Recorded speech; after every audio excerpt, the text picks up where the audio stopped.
उसे सूरज ढलने के बाद हिम्मतनगर जाने वाला हर आदमी वापस नहीं लौटता। अरे भैया, ये सब गांव वालों की अफवाहें होंगी। आजकल कौन भूत प्रेत पर यकीन करता है। मैं भी नहीं करता था, लेकिन अपनी आंखों से बहुत कुछ देखा है। क्या देखा आपने? एक बार रात में दो व्यापारी इसी रास्ते से गए थे। सुबह उनका बैलगाड़ी मिली, सारा सामान मिला, लेकिन दोनों आदमी आज तक नहीं मिले। श्यामू कुछ पल के लिए चुप हो गया, लेकिन उसने खुद को संभाल लिया। संयोग भी तो हो सकता है।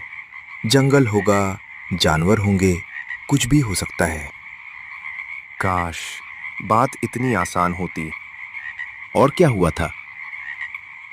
एक स्कूल मास्टर भी गया था। सुबह लौट कर आया, लेकिन उसके बाल एक ही रात में पूरे सफेद हो चुके थे। वो बस एक ही बात दोहराता रहा। अंधेरा होने के बाद उस गांव में इंसान नहीं रहते।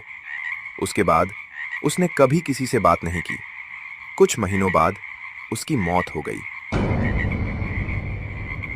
फिर भी मुझे जाना पड़ेगा। मेरी मासी अकेली रहती हैं। इतने साल बाद आया हूं, वापस नहीं लौट सकता। नाम क्या है तुम्हारी मासी का? सरला देवी। और मौसा रघुवीर प्रसाद। इतना सुनते ही रिक्शा वाला जैसे पत्थर का हो गया। उसकी आंखें फैल गईं। रघुवीर, सरला, तुम उनके रिश्तेदार हो? जी, मैं उनका भांजा हूं। क्यों, आप जानते हैं उन्हें? भैया, क्या हुआ? आप अचानक चुप क्यों हो गए? कुछ नहीं, बस तुम्हें आखिरी बार समझा रहा हूं। आज की रात मत जाओ। सुबह उजाला होते ही निकल जाना। अगर किस्मत अच्छी हुई तो तुम अपनी मासी से मिल भी लोगे। और अगर अभी चला गया तो? तो शायद तुम्हें कोई पहचानने वाला भी नहीं बचेगा। मुझे माफ कीजिए भैया, लेकिन मैं वापस नहीं जा सकता। मुझे हर हाल में आज ही पहुंचना है। हिम्मत तो बहुत है तुम में। भगवान करे कल सुबह भी यही हिम्मत बची रहे।